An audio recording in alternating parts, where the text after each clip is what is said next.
아버지, 오늘 예배 가운데 주님께서 함께 하셔서 저희가 하나님을 기대하고 하나님의 임재를 누리고 하나님의 말씀 안에서 샘을 얻는 시간이 될 수 있도록 허락하여 주옵소서.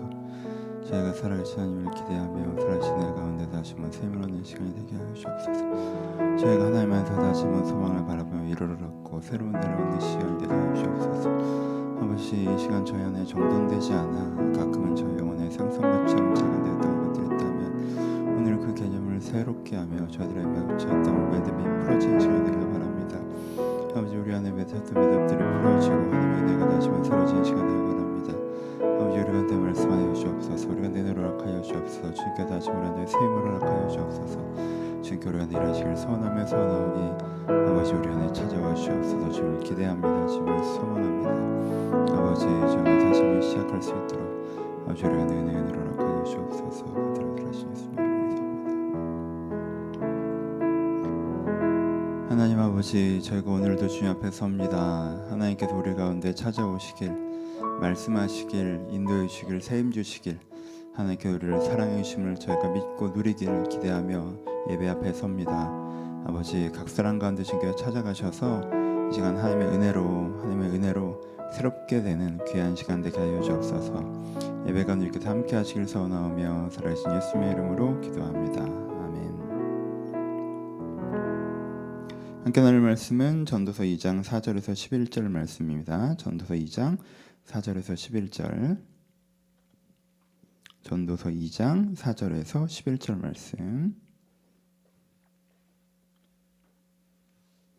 제가 봉독해 드립니다. 나의 산업을 크게 하였노라. 내가 나를 위하여 집들을 짓고 포도원을 일구며 여러 동산과 과원을 만들고 그 가운데 각종 과목을 심었으며 나를 위하여 수목을 기르는 살림에 물을 주기 위하여 못들을 팠으며 남녀 노비들을 사기도 하였고 나를 위하여 집에서 종들을 낳기도 하였으며 나보다 먼저 예루살렘에 있던 모든 자들보다도 내가 소와 양떼의 소유를 더 많이 가졌으며 은금과 왕들이 소유한 보배와 여러 지방의 보배를 나를 위하여 쌓고 또 노래하는 남녀들과 인생들이 기뻐하는 처첩들을 많이 두었노라. 내가 이같이 창성하여 나보다 먼저 예루살렘에 있던 모든 자들보다 더 창성하니 내 지혜도 내게 여전하도다.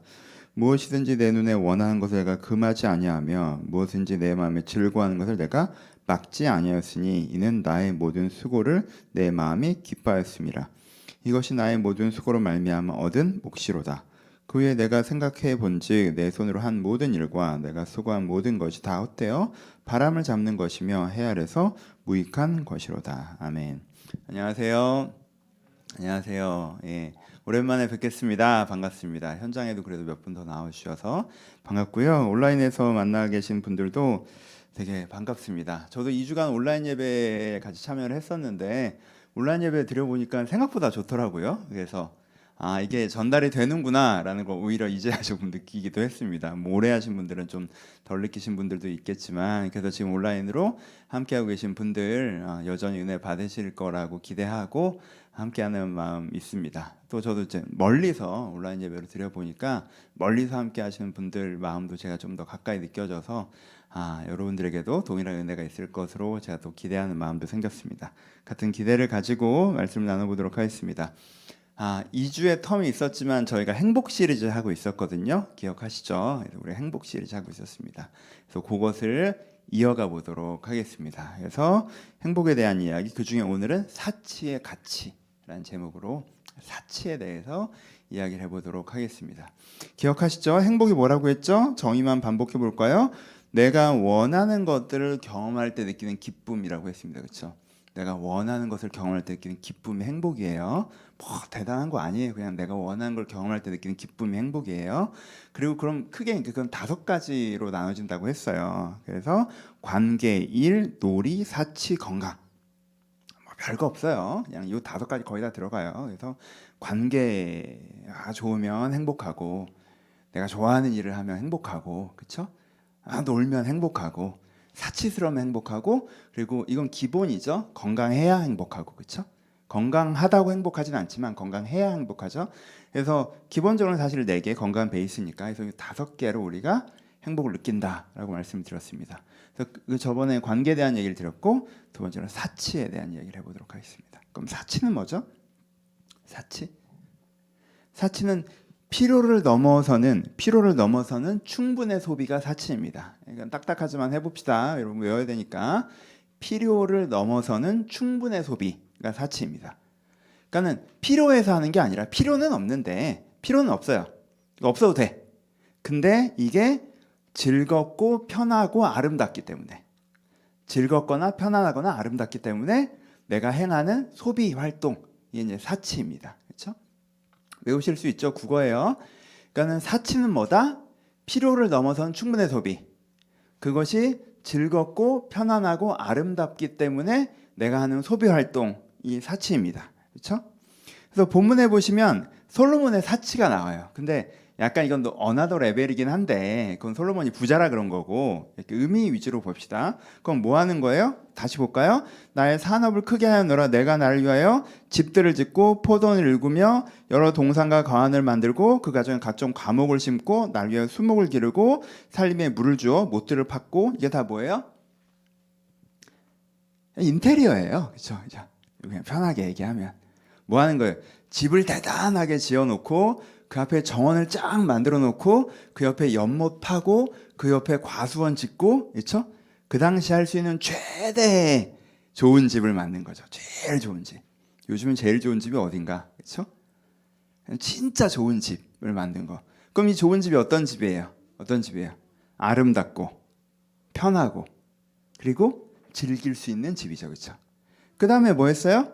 남녀노비들을 사기도 하고 날 위하여 종들을 낳기도 하였으며 우리는 노비 하면 일단 불편하게 받아들이는데 여러분 지금 그 사치 얘기하면서 하는 거니까 그 당시에 노비는 죄송한 표현이지만 편의시설이 되죠. 그렇죠? 노비가 많으면 몸은 편한 거예요. 요즘엔 그걸 다 기계로 하지만 그 당시에는 사람이 있잖아요. 그러니까 노비가 많으면 이제는 다 내가 안 해도 되잖아요. 옷 입혀주는 노비 따로 있고 청소하는 노비 따로 있고 안내하는 노비 따로 있고 음식하는 노비 따로 있고 다 있는 거잖아요. 그렇죠? 그럼 이제 엄청 편해지는 거죠. 그러니까 요즘으로 하면 첨단 편의시설을 다 갖추는 거예요. 편한 거죠. 그 다음에 뭐예요? 은금과 왕들의 소유한 보배와 여러 지방의 보배를 나하여 쌓고 노래하는 남녀들과 인생에 기뻐하는 처첩들을 많이 두었습니다. 이건 재미있는 거. 그렇죠?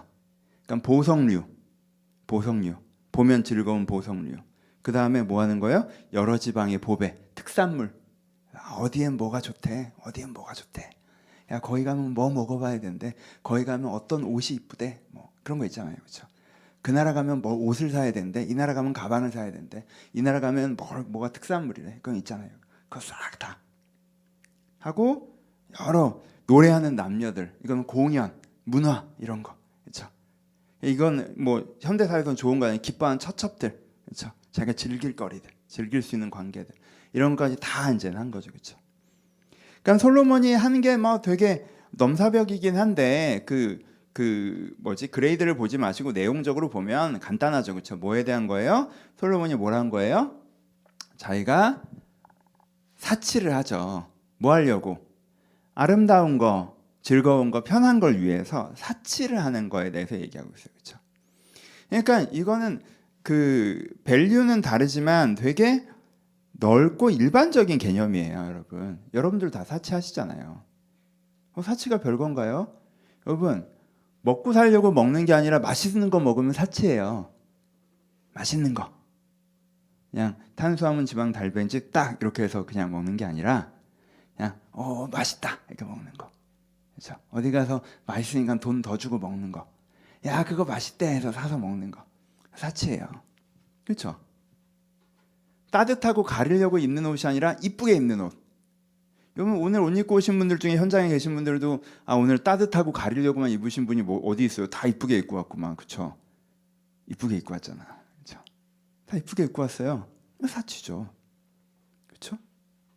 내가 그냥 이동수단만 아니라 이왕이면 좀 멋있고 편안한 차 이런 거 사치죠. 그렇죠? 내가 꼭 필요한 출장이 아니라 저처럼 놀러 다니는 거 사치죠. 그렇죠? 이거 다 사치예요. 그럼 여러분 사치가 좋은 거예요, 나쁜 거예요? 좋은 거죠. 사치는 좋은 거예요. 여러분 사치는요 개인에겐 행복이고 인류에겐 유산입니다. 그렇죠? 그렇지 않아요? 여러분 편하고 아름답고 즐거운 게 나쁩니까? 우리가 추한 옷을 입어야 될까요? 집을 오히려 일부러 추레하게 만들어놔야 되나요? 거의 인테리어 하면 사치인가요? 여러분 세면에 왜 도배하십니까? 사치스럽게. 세면 놔도 되잖아. 세면 그냥 놔두면 가루가 나와서 그러면 흰게만 바르면 되잖아. 왜 실크로 발라요? 사치스럽게. 이쁘잖아요. 인테리어 왜 해요? 이쁘잖아요. 아름다운 걸 보는 게 나쁜가요? 편한 게 나쁜가요?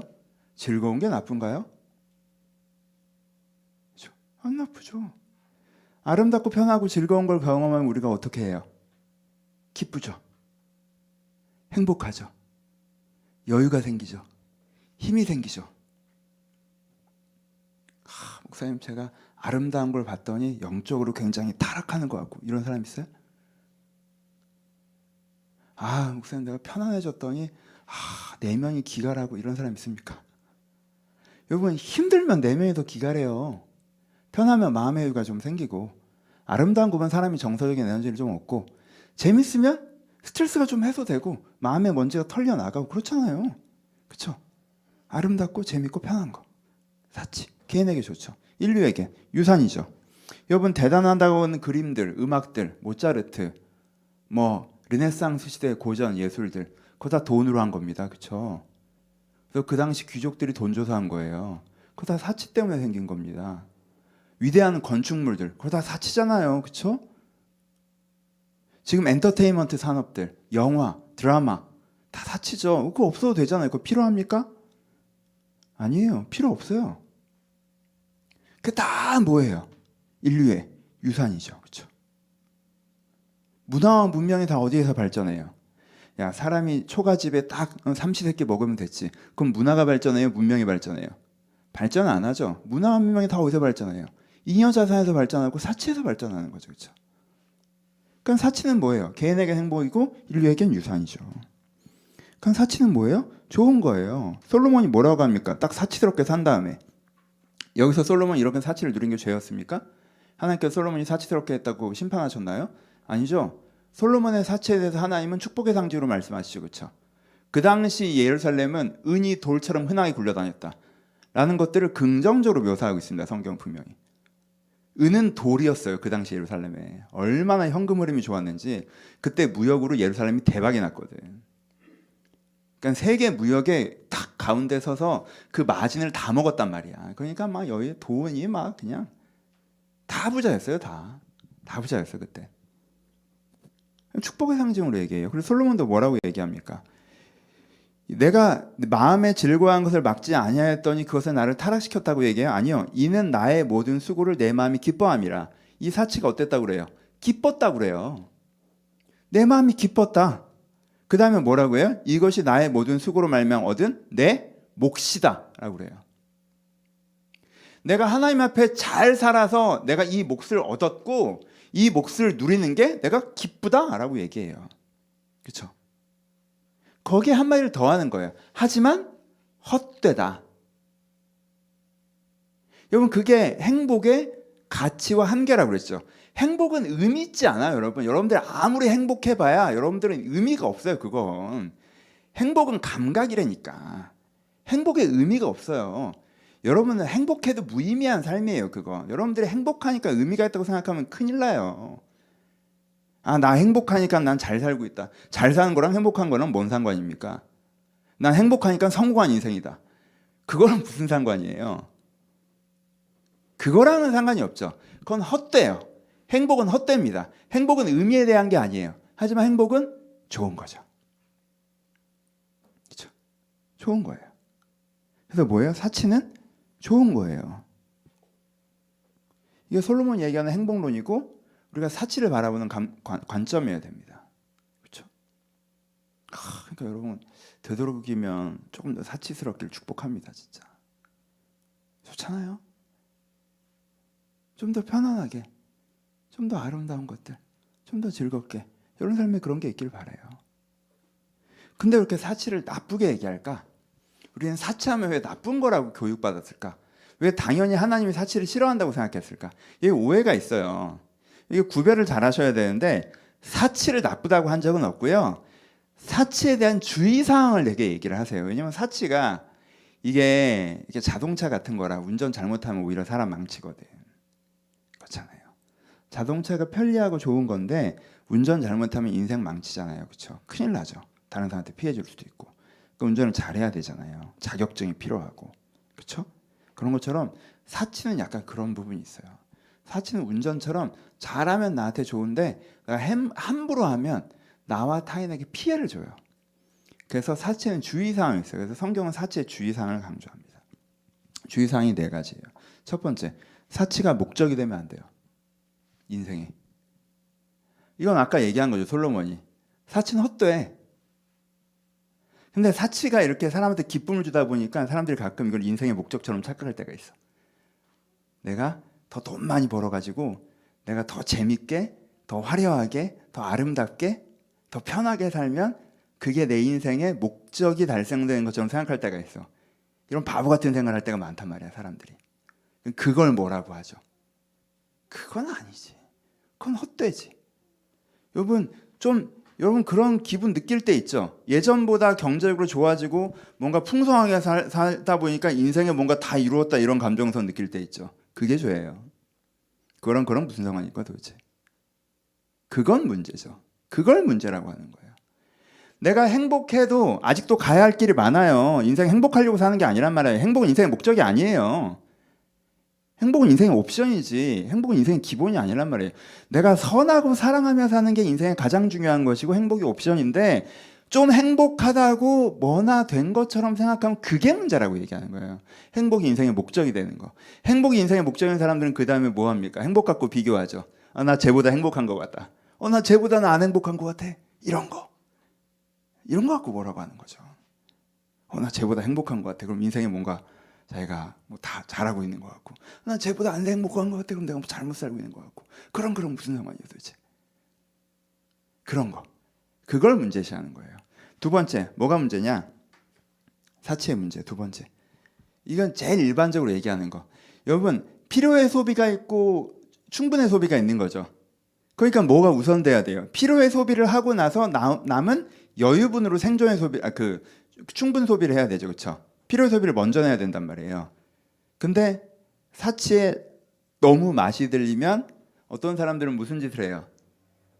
필요의 소비에 써야 될 걸 충분의 소비에 쓰죠. 지금 필요의 소비에 써야 된단 말이에요. 먹고 살려고 해도 모자라. 내 시간과 내 돈을 내가 내 미래를 위해서 투자할 때란 말이야. 근데 그걸 어디다 써? 충분의 소비에 쓰죠. 이걸 사람들이 막 몰아가면서 저게 사치라고 얘기하는 거죠. 그렇죠? 그러니까 사치는 더 넓은 개념인데 요 케이스를 사치라고 되게 많이 얘기해요. 근데 이건 진짜 큰일 나는 거죠. 그렇죠? 필요 조건, 충분 조건. 필요의 소비, 충분의 소비. 필요의 소비가 된 다음에 충분의 소비를 해야 되는데 필요의 소비에도 지금 약간 모자라거나 그거의 여유분은 요만큼밖에 없는데 내가 이만큼을 써버리는 거. 시간이든 돈이든 마음이든. 그건 문제죠. 그건 우선순위의 문제란 말이에요. 그렇죠? 그거는 뭐라고 하지? 그거를 뭐라고 하시는 거죠? 세 번째는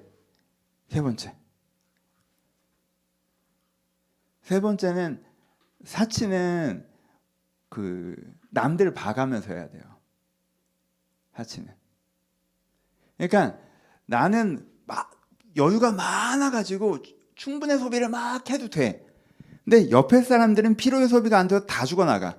근데 내가 이렇게 한다는 문제가 돼요. 그거는 이타심의 문제거든. 그렇죠? 그건 이기심의 문제란 말이에요. 그러니까 여러분, 솔로몬의 사치는요 욕을 안 먹어요. 근데 아하스의 사치는요 욕을 엄청 먹어요. 근데 아하스보다 솔로몬이 훨씬 더 사치스럽게 살았거든요.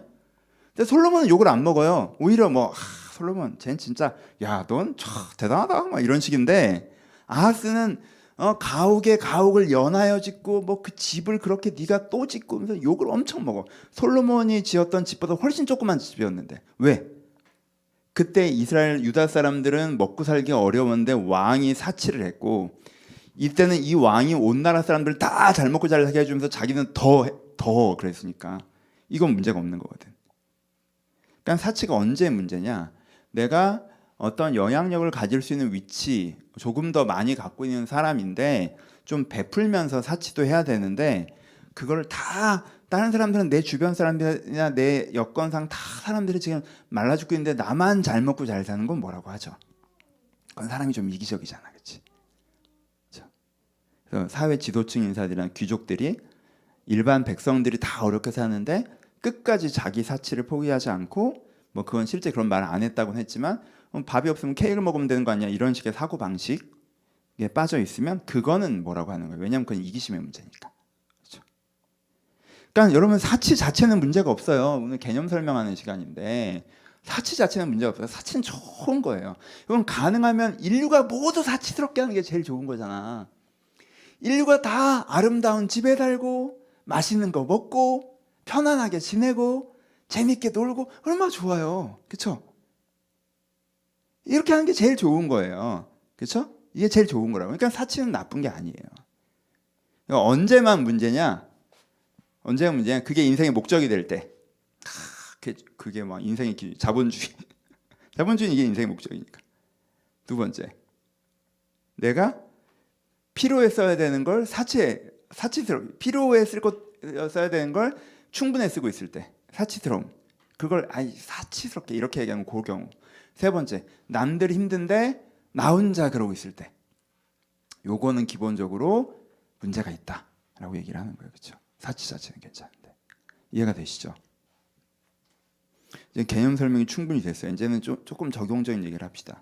왜 이 개념을 이 귀한 설교 시간, 여러분 사실 예배 사치가 좋은 거다 이게 오늘 주제인데 사실 설교를 하면서도 좀 초라하죠. 진짜 성경의 은혜의 말씀과 진리의 말씀이 얼마나 많은데 이거를 한 시간에 들어서 설명을 합니까?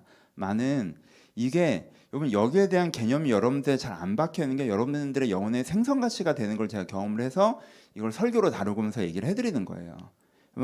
이걸 잘 알고 계시는 분들한테 오늘 예배가 정말 쓸데없는 설교인데 이걸 모르셨던 분들, 그래서 이것 때문에 여러분 영혼의 생선 가치가 박혀있던 분들에게 여러분 꼭 필요한 설교입니다. 그러니까 여러분 이 세 가지, 이 사치에 대한 개념이 제대로 박혀있지 않은 사람의 세 가지 유형이 있거든요. 이때 어떤 영혼의 문제들이 생기는 경우가 있어요. 그 케이스를 얘기해 볼게요. 첫 번째는 뭐예요?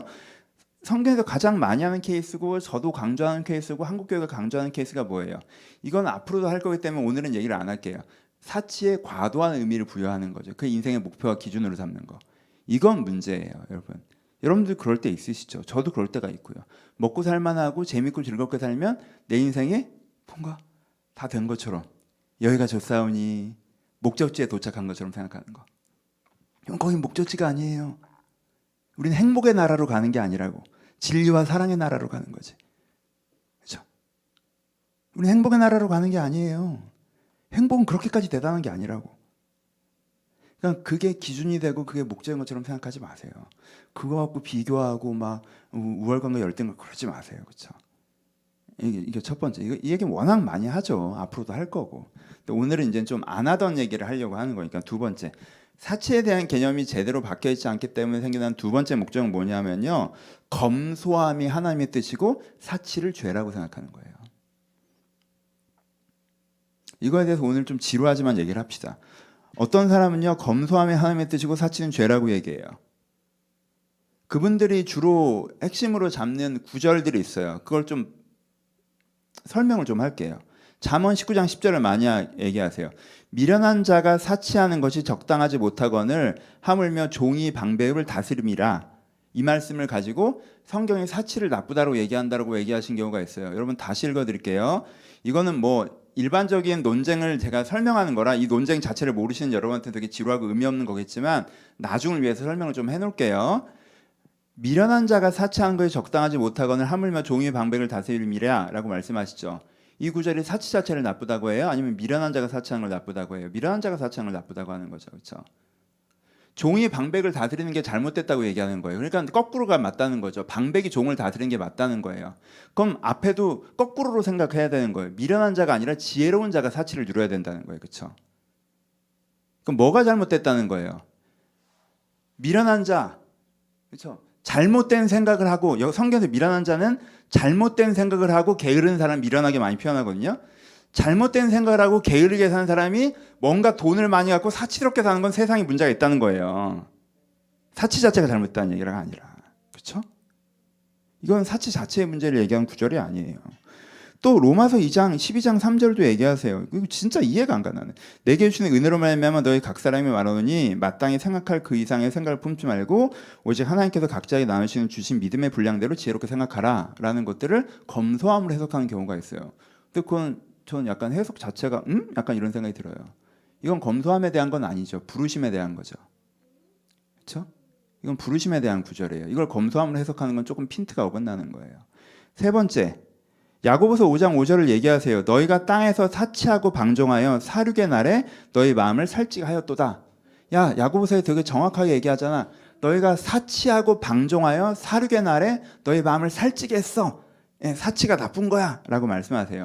야고보서를 이해하셔야 돼요. 야고보서의 핵심은 뭡니까? 뭐 때문에 야고보서에 야고보에게 이스라엘 교회가 엄청 혼나요. 행함이 없는 믿음은 죽은 믿음이라. 그러면서 어떤 사건을 얘기하세요. 니네가 교회가 가난한 사람이 들어오면 야 있든지 가든지 마음대로 하고 부유한 사람이 들어오면 달려가서 맞아. 야 이놈 교회. 그러면서 엄청 욕하는 게 야고보서란 말이에요. 그렇죠? 무슨 뜻이에요? 그러면 여기서 핵심을 얘기하는 거. 핵심이 뭐예요? 지금 야고보가 공격하는 게 뭡니까? 돈이 있으면 마음이 살찌는 거. 교회 부자들이 많이 와서 교회 재정이 풍성해졌더니 와 이제 됐다라고 마음이 살찌는 거. 교회가 재정적으로 어렵지만 성령이 충만하던 때가 있어. 그게 중요한 건데 교회가 재정적으로 풍성해졌더니 우리 교회 이제는 좋다라고 하는 거.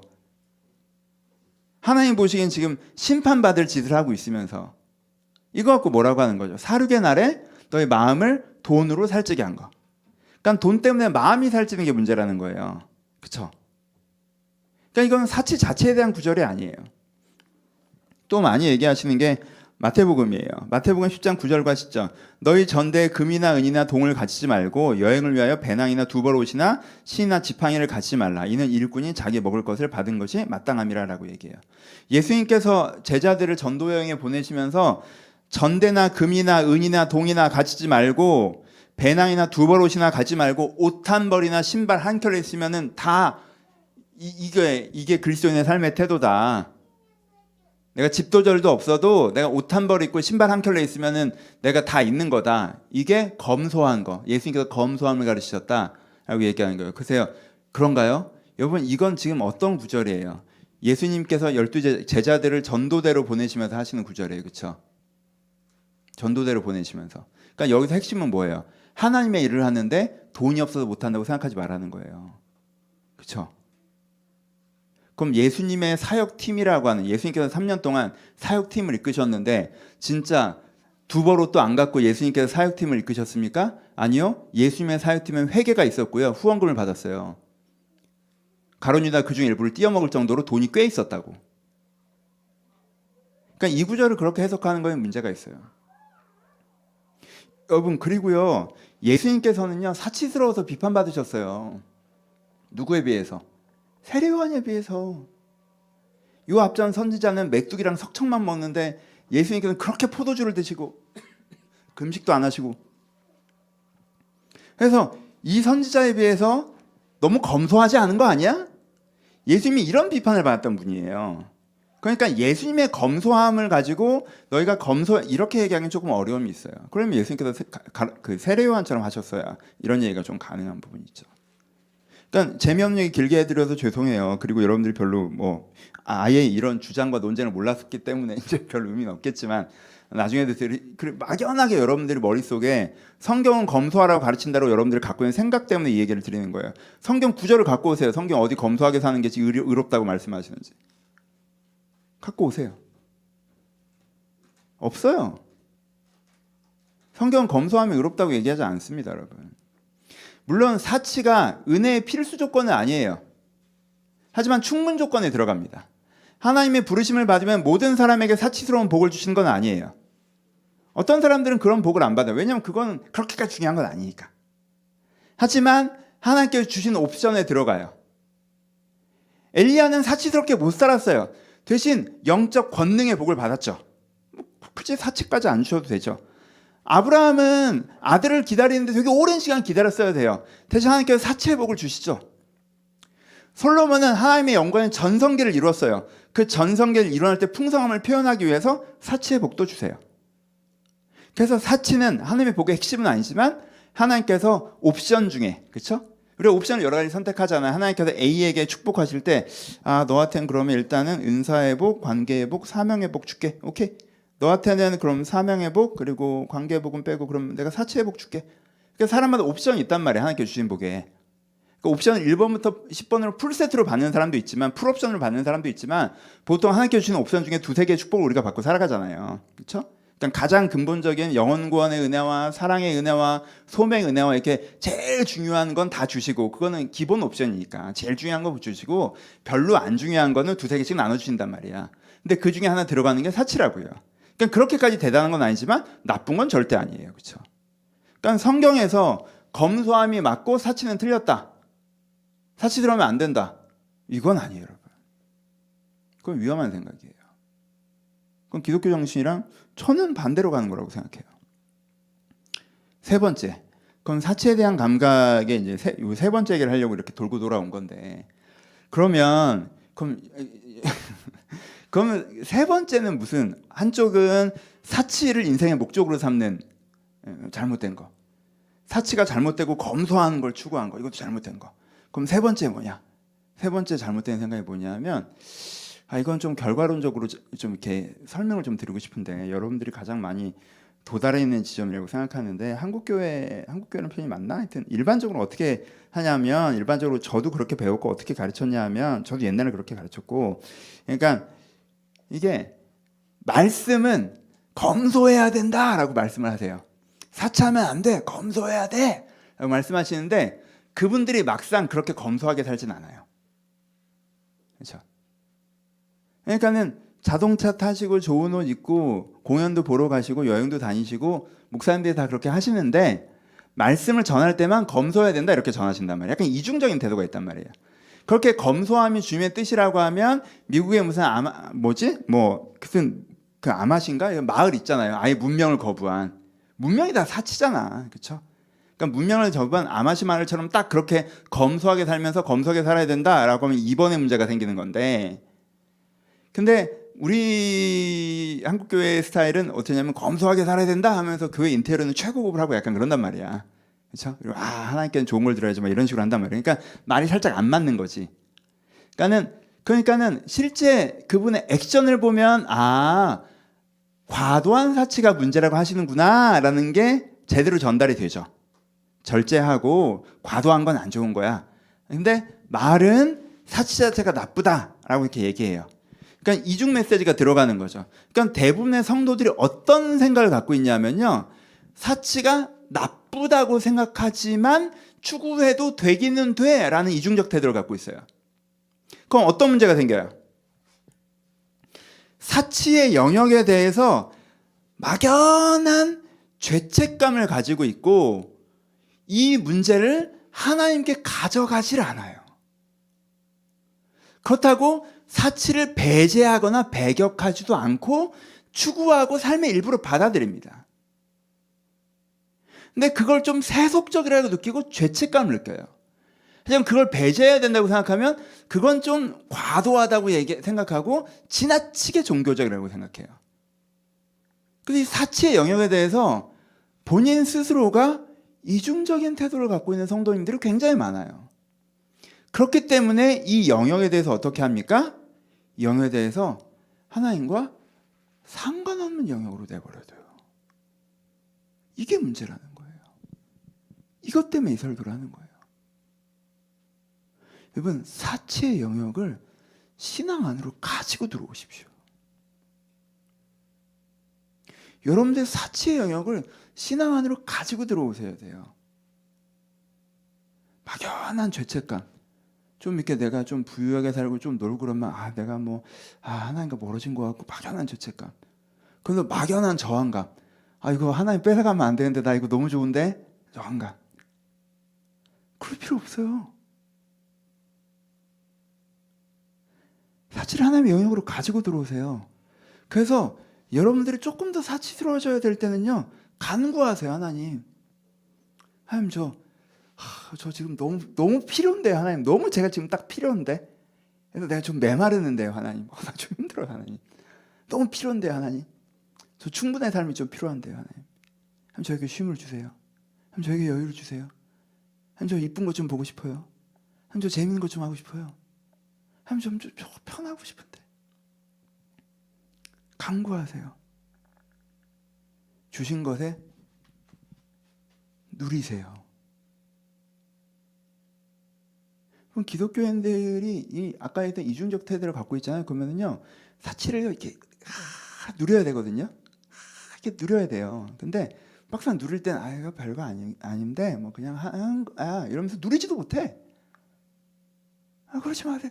누리셔야 돼요. 하나님 감사합니다. 하나님 이렇게 좋은 집을 주셔서 감사하고, 이렇게 맛있는 음식을 주셔서 감사하고, 이렇게 이쁜 걸 보게 해주셔서 감사하고. 누리셔야 돼요. 그리고 과할 때 절제하셔야죠. 나 지금 너무 가는데? 나 이거 거의 뭐 이게 인생의 목적인 것처럼 내가 굴고 있네? 하나님, 이러다가 제가 좀, 문제가 생기겠어요. 하나님, 이거 절제하게 해주세요. 사치를 신앙의 영역으로 가지고 들어와야 돼요. 그래서 부족할 땐 은혜 가운데 늘리게 해달라고 하셔야 되고, 웬만할 때 잘 누리셔야 되고, 내가 과도하게 쏠릴 때 은혜로 내가 절제해야 되고. 왜냐하면요, 과도하면요, 여러분 사치의 과도이잖아요. 그럼 감각이 마비돼요. 재미도 없어. 이쁘지도 않아.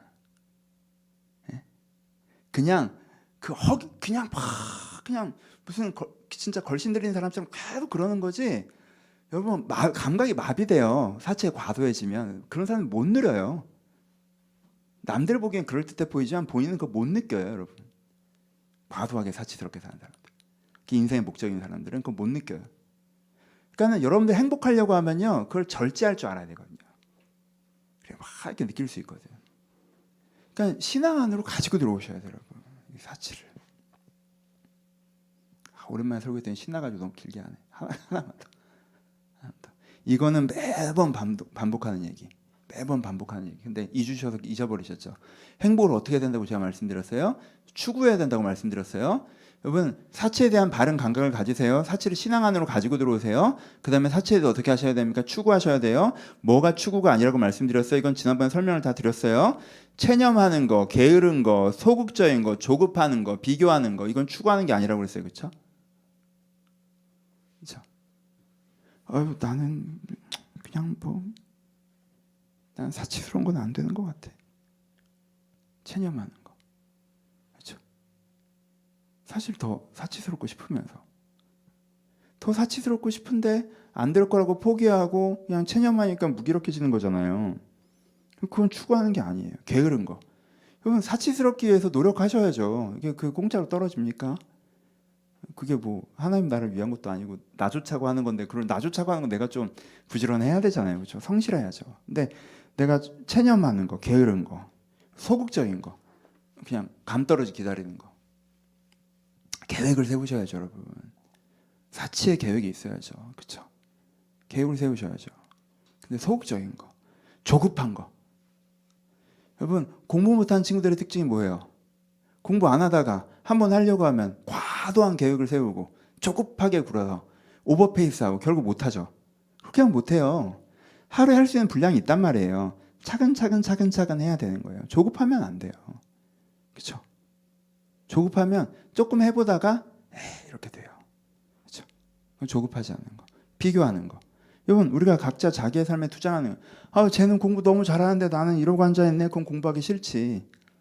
제가 공부를 잘하고 말고 뭔 상관이에요. 내가 한 문제 더 맞추는 게 중요한 거지. 그러니까 공부 잘하는 애 볼 거 없고 공부 못하는 애 볼 거 없고, 내가 어떻게 하면 한 문제 더 맞힐까를 봐야 된단 말이에요. 그렇죠? 내가 어떻게 하면 맛있는 거 한 번 더 먹을까를 생각해야 되고, 내가 어떻게 하면 이쁜 거 한 번 더 볼까를 생각해야 되고, 내가 어떻게 하면 요것보다는 조금 더 괜찮은 집에 살까를 생각해야죠. 내 인생에 집중이 돼 있어야지 왜 남이랑 비교를 합니까? 그 비교하는 거는 내가 그걸 추구하지 않는 거예요. 그러니까 비교하는 건 이렇게, 내가 이걸 이렇게 하고 있으면 이게 비교가 안 되는데 내가 멀뚱멀뚱 서서 이러고 있으니까 비교가 되는 거예요. 여러분 내 인생에 진지하셔야죠. 비교하지 마세요.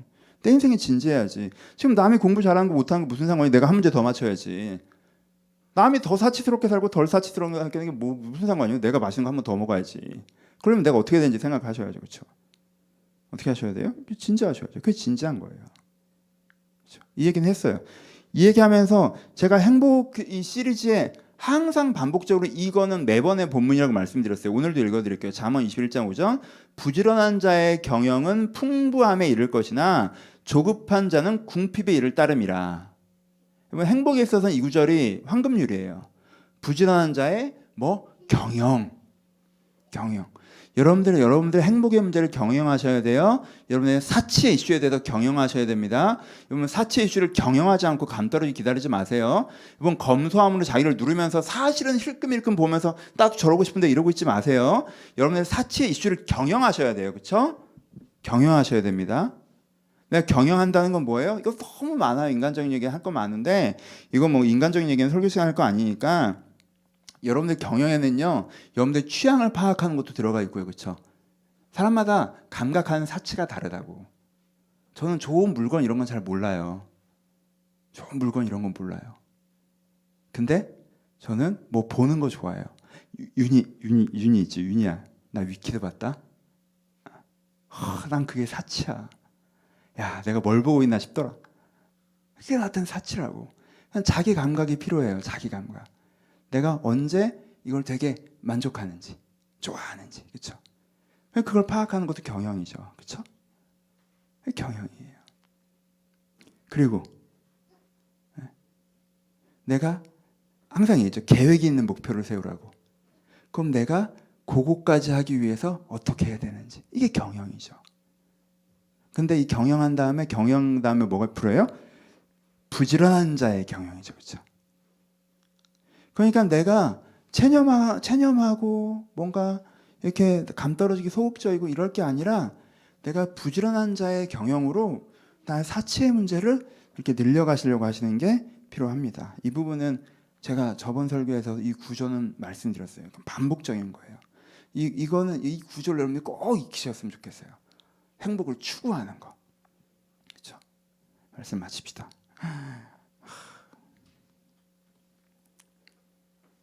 제가 행복 시리즈를 결론 내죠. 다른 얘기 잠깐. 내가 행복 시리즈를 시작하고 갔잖아요. 그러니까 오늘 본문이 이제 사치로 정해져 있었다고. 오늘 본문이 사치로 정해져 있었다. 이건 3주 전에 결정이 돼 있었다고. 근데 이제는 첫 번째 목사님 모셔서 욥의 고난 중에서 네가 하나님을 사랑해. 지난주에 목사님 모셔서 목마른 자, 나 다음 주에 가서 사치해야 되는데 내가. 근데 균형을 맞추셨다고 생각해요. 여러분 지난주 설교가 훨씬 더 중요한 설교예요. 이 설교는 별로 중요한 설교 아니에요. 중요한 설교 아니에요. 이거 중요해. 성경은 사치가 뭔지 가르치려고 쓰여진 책이 아니거든요. 그렇죠? 진리와 사랑에 대해서 얘기하는 거예요. 성경은 행복에 대해서 지나가도 툭툭툭 얘기하고 지나가지 행복에 대해서 길게 설명하지 않아요. 그렇게 중요한 게 아니거든요. 그렇죠? 근데 왜 이걸 시리즈로 이렇게까지 하느냐? 여러분들이 제가 이제 목회를 하다 보니까 여러분들의 행복에 대해서 갖고 있는 오해가 진리와 사랑을 막기 때문에 물기를 내려고 지금 이 얘기를 하는 거예요. 여러분들이 혹시 행복에 대해서 오해하고 계셨던 분들, 행복 자체를 지나치게 부정적으로 생각하거나 혹은 행복 자체를 지나치게 추구하시는 분들, 행복 자체에서 이중적인 태도를 갖고 계신 분들, 그래서 사실 그 행복의 영역은 방치해주고 계신 분들, 신앙의 영역이 아닌 다른 영역으로 두고 계신 분들. 근데 나는 행복에 대한 고민을 제일 많이 하기 때문에 내 고민의 대부분 하나님과 상관없는 고민들이 되시는 분들. 이것 때문에 얘기하는 거예요, 여러분. 내가 사치에 대해서 인생의 목표로 생각하던가 하면 사치는 다 나쁜 것처럼 죄책감을 느끼시는 분들. 그래서 막상은 사치의 영역은 하나님과 상관없는 영역이라고 하는데 내 마음은 사치에 가 있으니까 하나님이랑 상관없는 데 와 있는 분들. 그래서 막연하게 또 죄책감을 느끼는 분들. 여러분, 행복도 하나님의 영역 안에 있습니다. 사치도 하나님의 영역 안에 있어요. 그러니까 주님과 함께 기도하세요. 그게 죄책감을 느낄 것도 아니고 하나님이 여러분들의 떡을 빼앗지도 않아요. 그러니까 이거 갖고 기도하면 하나님께 이거 나한테 뺏어갈까 봐 이렇게 디펜스 하지도 마시고, 그렇죠? 그래, 하나님 나 행복한 거 관심 이러지도 마시고. 여러분들에게 행복의 총량이 부족하다고 생각하시면, 사치의 총량이 부족하다고 생각하시면 하나님이 어떻게든 그걸 늘리는 쪽으로 여러분들 도우실 거예요. 그렇죠? 그냥 그땐 간구하세요. 인생의 목표는 아니지만.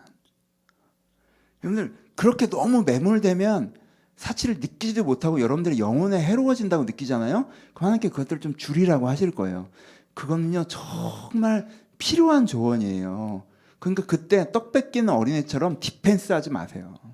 그때는 좀 노실 때예요. 그래야 더 행복해져요. 그래야 더 행복해져요. 못 느끼면서 해봐야 뭐합니까?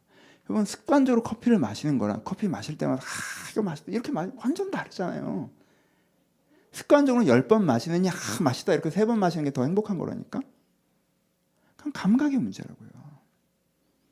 여러분 그걸 하나님의 영역 안으로 가지고 들어오세요. 여러분들의 사치의 고민들이 있습니까? 여러분 좀 더 좋은 집에 살고 싶으세요?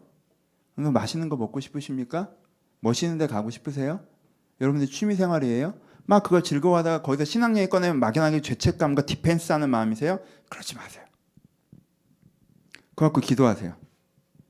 하나님 저 이만큼 누리고 있는데 이 정도면 괜찮은가요? 좀 더 하고 싶은데. 주실래요? 그래 주세요 하나님. 저 좀 더 하고 싶어요 하나님. 이게 과한 거 제 영혼에 해로운 거예요? 그럼 저 그렇게까지 하고 싶으면 절대 없어요. 그렇게 해봐야 제 감각만 무뎌지나요? 전 그건 바라지 않아요 하나님. 제가 행복만큼 누리게 해주세요. 여러분 기도의 영역으로 가지고 들어오세요. 하나님을 신뢰하세요. 하나님을 신뢰하세요. 여러분의 행복을 빼앗아가는 분이 아니니까 여러분 행복을 빼앗아가 여러분 어디 선교지에 처박지 않으실 거니까 검소하게 필요만 이렇게 하지 않으시니까 여러분 기도하세요. 하나님이 여러분들이 인도하신 이상적인 지점은 여러분들에게 꼭 맞는 사치의 지점이에요. 거기로 인도하세요. 그러니까 그 영역이 꼭 하나님 안으로 들어왔으면 좋겠습니다. 이게 첫 번째. 두 번째, 기도만 하지 마세요. 노력하셔야 돼요. 여러분들이 더 사치스러워지기 위해서 노력하셔야 돼요. 노력하셔야 돼요. 소극적이지 마세요. 체념하지 마세요. 체념했다고 거짓말하지 마세요. 체념이지만 사실은 소극적인 거잖아요. 누가 해주기 바라는. 아니에요. 여러분들 손으로 하세요. 계획 있는 목표를 세우세요. 좀 더 사치스럽기 위해서. 그렇죠? 그렇게 한 걸음 한 걸음 가세요. 작년보다 맛있는 거 한 번 더 먹으면 되는 거고요. 그렇죠? 작년보다 좋은 거 한 번 더 보면 되는 거예요. 좀 더 사치로워질 수 있어요. 나쁘지 않아요. 좋아요. 괜찮아요. 그러니까 여러분 그걸 위해서 남들이랑 비교하지 마시고 내가 한 문제 더 맞는다고 생각하고 노력하세요. 하나님이 함께해 주실 거예요. 저는 제 인생에 제일 사치스러운 3주를 보내고 왔어요. 그래서 오늘 이 설교가 착착 감겨. 너무 좋아. 놀았더니 진짜 좋더라고. 평생 이렇게 놀아봤나 쉽게 놀았어요. 어릴 땐 그렇게 놀았겠죠. 기억이 잘 안 나서 그렇지. 최소한 전도사 시작한 26 이후엔 이렇게 놀아본 적이 없어요. 재밌게 놀았어요. 한 주 노니까 다 논 것 같아. 근데 다음 주에 다 논 것 같은데 집에 가야 될 것 같은데 내일 또 놀아. 오늘 놀았는데 내일 또 놀아. 내일 못 놀았는데 내일 또 놀아. 이렇게 놀아본 게 저는 26 이후로 처음인 것 같아요. 좋더라고. 여러분들 가끔 우리에게 쉼을 줘요. 위로도 주고 여유도 생기게 하고 그렇죠? 하지만 의미는 없어요. 의미는 여기에 있지. 내 의미는 이 자리에 있어요. 저기 멋있는 데 있는 게 아니야. 내 의미는 여기에 있고 여기에 있지.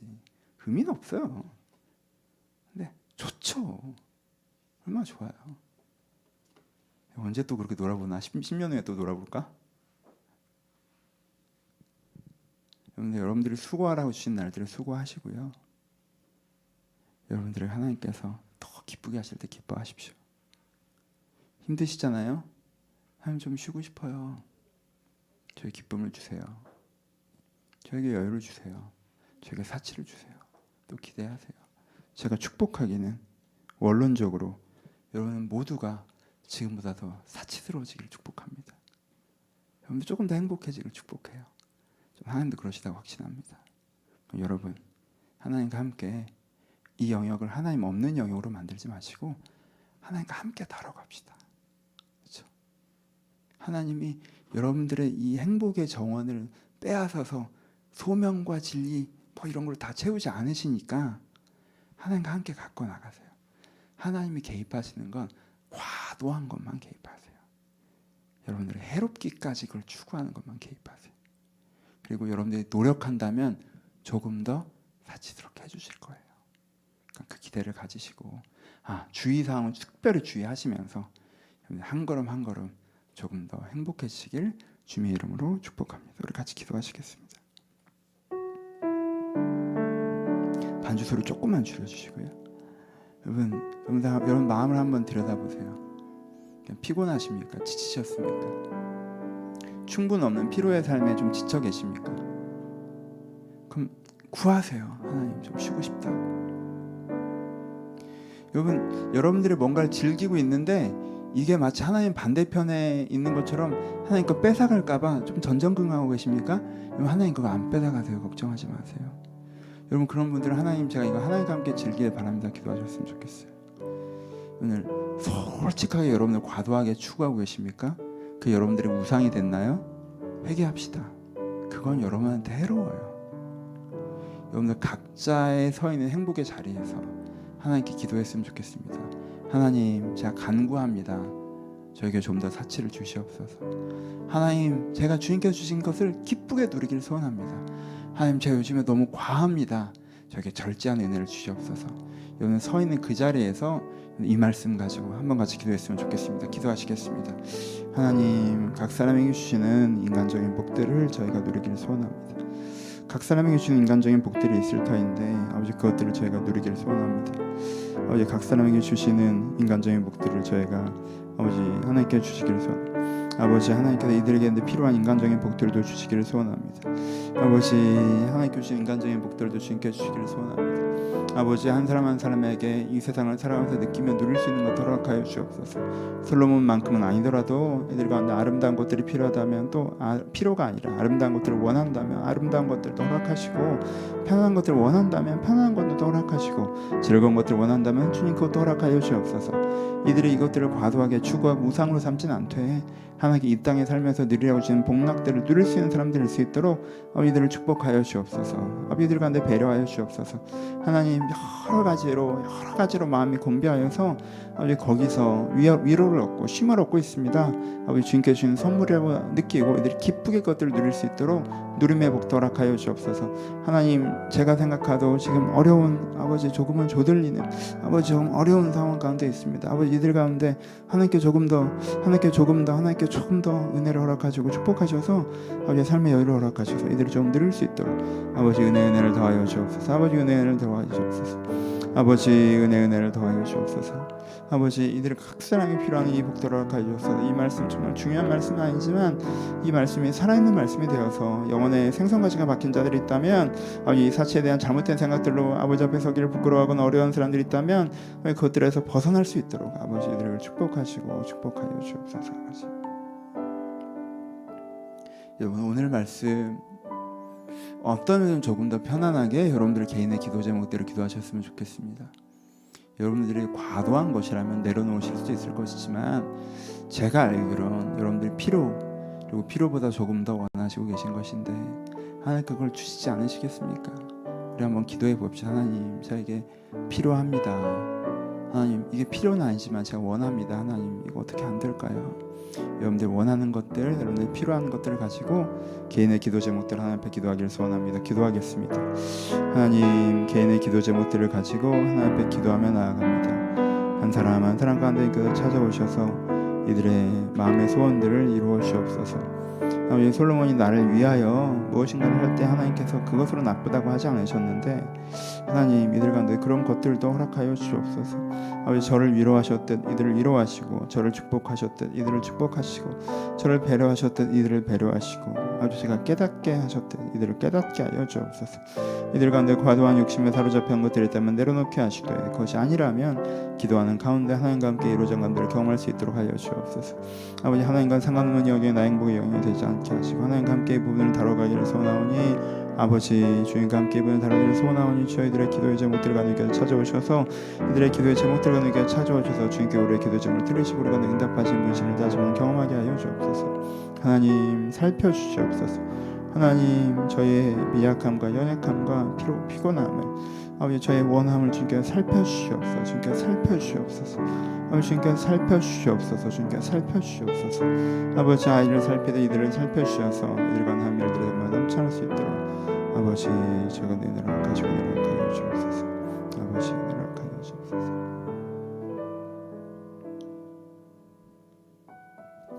아버지, 세상에서 누리는 행복, 세상에 누리는 사치에 대한 오해로 하나님 앞에 갖지 않아도 되는 죄책감을 갖고 있는 자들이 있다면 거기서 노임을 얻게 하여 주옵소서. 그것이 하나님께서 주신 선물인 줄 알고 복락인 줄 알고 기뻐하며 누릴 수 있도록 축복하여 주옵소서. 하나님, 때론 저희가 과도하여 이것이 내 인생의 목적인 것처럼 오해할 때도 있습니다. 저에게 지혜를 주시고 절제하는 마음을 주셔서 거기에 빠져들지 않도록 저희를 지켜주옵소서. 하나님, 이것이 저에게 부족합니다. 주여, 제가 필요에 허덕거리며 살느라 지치고 있습니다. 아버지, 지친 자들 가운데께서 함께 하셔서 엘리야를 먹이셨던 것처럼, 아버지, 저희들을 먹이시고 재우셨던 것처럼 이들 가운데 하나님께서 위로하시고 축복하시고 쉬게 하시고 회복하게 하시는 그 은혜가 있게 하여 주시옵소서. 아버지, 솔로몬이 누렸던 것처럼 저에게 맞는 사치들을 제가 누리기를 소원합니다. 한 사람 한 사람 찾아오셔서 제가 들어온 제 누릴 수 있도록 축복하시고 축복하여 주시옵소서. 이제 우리 주 예수 그리스도의 은혜와 하나님 아버지의 사랑하심과 성령님의 교통하심이 주를 믿는 모든 자들 가운데 이제부터 영원토록 함께 있을지어다. 아멘.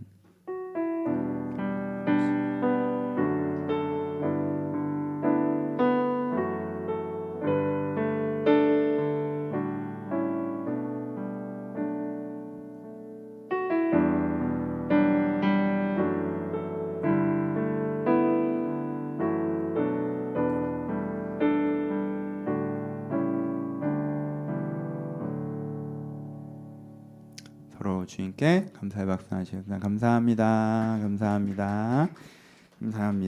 예, 광고 말씀드리겠습니다. 첫 번째 광고는 휴가 잘 다녀왔습니다. 감사드립니다. 저 휴가 가는데 도움 주신